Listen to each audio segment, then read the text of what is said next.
La flexibilité en termes de travail, de relations de travail, est un thème de plus en plus prégnant qui envahit le domaine. Il suffit de voir les dernières interventions au niveau politique. Et en fait, la vraie question n'est pas simplement de dire plus de flexibilité pour les coûts de l'entreprise, mais plus de flexibilité pour quels besoins au niveau des entreprises. La plupart des sociétés, tous secteurs confondus, est confrontée à une variation rapide des conditions économiques, entraînant des variations tout aussi rapides de l'activité. La flexibilité devient inévitable dans les entreprises. Jean-Gabriel de Just in Time Management Group et Jean-Claude Daoust de la société d'intérim Daoust se sont penchés sur le sujet. Le constat est que le marché du travail demande plus de flexibilité, non pas seulement pour des questions de coûts au niveau des entreprises, mais surtout pour des questions d'organisation du travail. Et le constat est qu'aujourd'hui, il existe une certaine rigidité et donc les entreprises sont obligées de contourner cela. Et c'est pour ça que l'on voit une évolution de l'intérim, qu'on voit une évolution très forte au niveau des indépendants.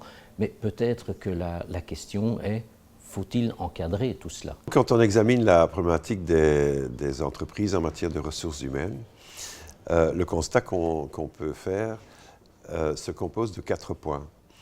Le premier, c'est la difficulté de trouver de bonnes compétences pour l'entreprise. Donc, trouver des collaborateurs qui ont le profil adéquat pour les jobs qui sont proposés. Deuxième problématique, c'est la problématique très importante de la flexibilité. Alors, on en parle énormément.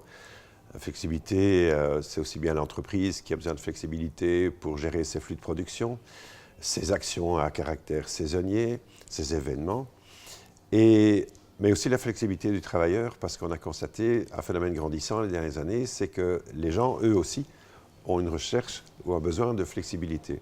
Alors, c'est la maman qui veut être là parce que les enfants sont malades, c'est le jeune qui veut faire du sport, c'est l'autre qui veut partir plus tôt ou arriver plus tard, mais faire ses heures de travail. Donc, une recherche de flexibilité personnelle. La troisième problématique des entreprises en matière de ressources humaines, c'est le coût patronal. Donc, ce n'est pas tellement le salaire des gens, c'est plutôt le coût, le surcoût patronal, les charges patronales, qui est imposé sur le salaire brut du travailleur. Et du côté du travailleur, c'est aussi le coût, parce que sa taxation, son statut fiscal est très très lourd, et par rapport au salaire brut qui est annoncé, ben, le net, voilà, il est bien moins grand, parfois à moitié moins grand, et que pour l'entreprise, cette taxation fait en sorte que pour motiver un travailleur, si on le souhaite, lui accorder une prime, ce n'est pas tellement intéressant dans la mesure où ça coûte cher à l'entreprise, le travailleur a peu, donc il est déçu et l'entreprise est déçue aussi. Donc le coût. Et la quatrième problématique en matière de gestion des ressources humaines dans l'entreprise, c'est le problème de la gestion administrative. Il existe des systèmes de réduction de charges, oui, mais ce sont des lourds dossiers à composer, à monter. Il ne faut pas se tromper, il faut être dans les délais, il ne faut pas oublier un document, une attestation. Et donc, parfois, de bonne foi, on va rater la réduction de charges. Donc, toute cette surcharge administrative qui, finalement, embarrasse la grande entreprise parce qu'il faut s'organiser en fonction, mais embarrasse encore bien plus la petite entreprise dont le patron, il est au four et au moulin et il n'a pas le temps ou pas la compétence pour gérer ce genre de difficultés. Je crois qu'il faudrait un jour avoir une réflexion globale sur, en fait, notre économie qui a évolué. On a encore un modèle qui correspond plus à une société industrielle ancienne, avec des horaires rigides, avec des salaires rigides, des conventions globales qui concernent tout le monde. Et aujourd'hui, le travail, c'est souvent individualisé. Vous avez de plus en plus de gens qui travaillent comme indépendants. Et ces indépendants, ce n'est pas les esclaves des entreprises, ce sont aussi des gens qui ont envie d'avoir plusieurs clients, plusieurs types de clients sur leur année ou sur leur mois.